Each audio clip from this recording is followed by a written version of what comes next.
Salam sehat. Kita berjumpa lagi untuk bacaan pelajaran sekolah sahabat kita hari ini di tanggal 9 Agustus dengan judul Menata Panggung. Penjelasannya, Yusuf telah mengampuni saudara-saudaranya. Kita tidak tahu persis kapan Yusuf mengampuni mereka, tetapi itu jelas jauh sebelum mereka muncul. Yusuf mungkin tidak akan pernah berkembang di Mesir jika dia tidak mengampuni, karena kemungkinan besar kemarahan dan kepahitan akan menggerogoti jiwanya dan merusak hubungannya dengan Tuhan. Beberapa studi dari orang-orang yang selamat dari tragedi yang ditimpakan pada mereka oleh orang lain telah menyoroti fakta bahwa bagi para korban penderitaan yang paling mengerikan, pengampunan adalah faktor kunci untuk menemukan kesembuhan dan untuk menyatukan kembali kehidupan mereka. Tanpa pengampunan, kita tetap menjadi korban. Pengampunan lebih banyak berhubungan dengan diri kita sendiri daripada dengan orang atau orang-orang yang telah menganiaya kita.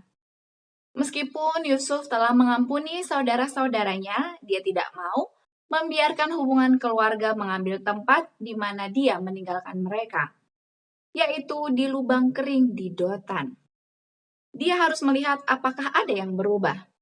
Apa yang tanpa sengaja didengar Yusuf? Bacalah Kejadian 42 ayat 21-24.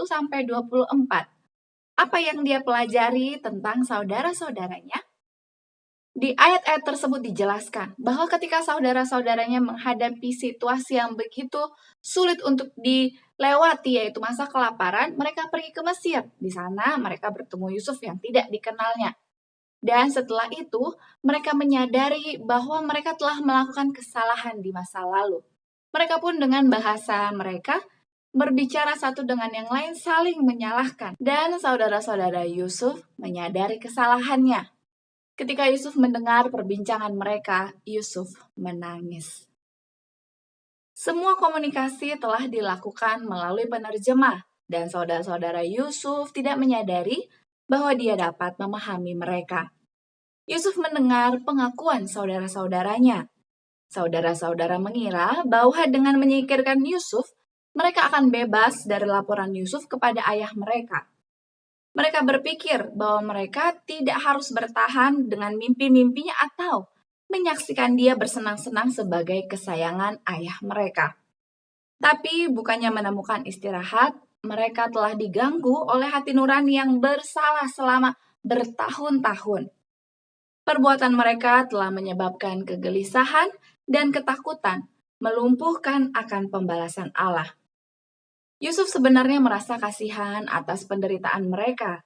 Dia menangisi mereka. Yusuf mengetahui bahwa kelaparan masih akan berlangsung beberapa tahun lagi. Dan karena itu dia bersikeras agar mereka membawa Benyamin kembali bersama mereka pada saat mereka datang untuk membeli gandum.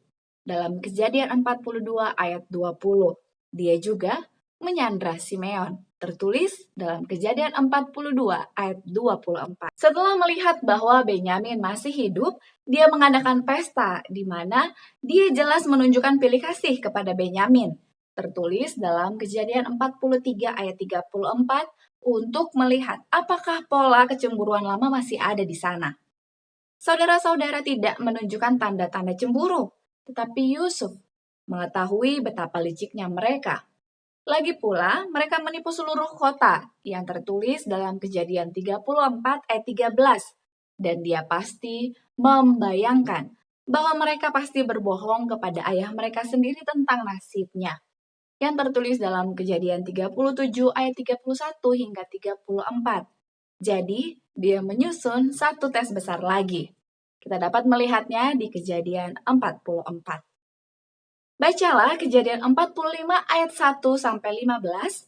Apa yang dikatakan hal ini kepada kita tentang bagaimana perasaan Yusuf akan saudara-saudaranya dan pengampunan yang telah dia berikan kepada mereka?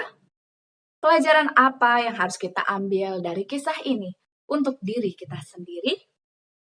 Dari sana kita mendapatkan cerita bahwa saat saudara-saudara Yusuf mengakui dan menyadari kesalahannya, Yusuf mengampuni mereka. Hal yang sama pun harus kita lakukan. Saat kita mengetahui bahwa orang itu bersalah dan mengakui serta menyadari kesalahannya, sepatutnya lah bagi kita untuk memberikan pengampunan. Selama kita masih hidup di dunia ini, bumi adalah tempat pelatihan. Lama-lama ketika kita sering mendapatkan kasus yang sama, kita akan tahu persis tindakan yang benar yang harus kita perbuat. Sama seperti kita masih kecil belajar bagaimana membaca. B tambah A, ba. C tambah Aca. Pertama sangat sulit. Tapi karena kita terus berlatih, terus ada kasus yang kita dapatkan untuk membaca satu kalimat, kata demi kata, maka perlahan kita semakin ahli dalam membaca. Kadang sekilas saja kita sudah mudah sekali membaca kalimat yang panjang. Tuhan akan selalu beserta dengan kita, Immanuel. Sama seperti Tuhan selalu bersama dengan Yusuf, Tuhan juga berjanji akan selalu bersama dengan kita untuk menguatkan kita dalam hal mengampuni sesama kita manusia. Untuk itu, mari kita bersatu di dalam doa. Bapa kami di surga, kami bersyukur Tuhan adalah Allah yang begitu mengasihi kami. Tuhan mengasihi semua orang. Tuhan juga mengajari kami untuk dapat mengampuni orang lain, karena Tuhan telah terlebih dahulu mengampuni kami. Ya Bapa, meskipun sulit, tapi biarlah dengan pelatihan yang Tuhan berikan, kami dapat semakin baik lagi, iman kami semakin kuat hari demi hari. Biarlah Bapa, kami dapat melakukannya hari ini. Inilah doa permohonan kami, di dalam nama Yesus kami berdoa. Amin. Terima kasih banyak, mari kita berjumpa kembali esok hari untuk bacaan selanjutnya. Sampai jumpa, Tuhan memberkati kita semua. Amin.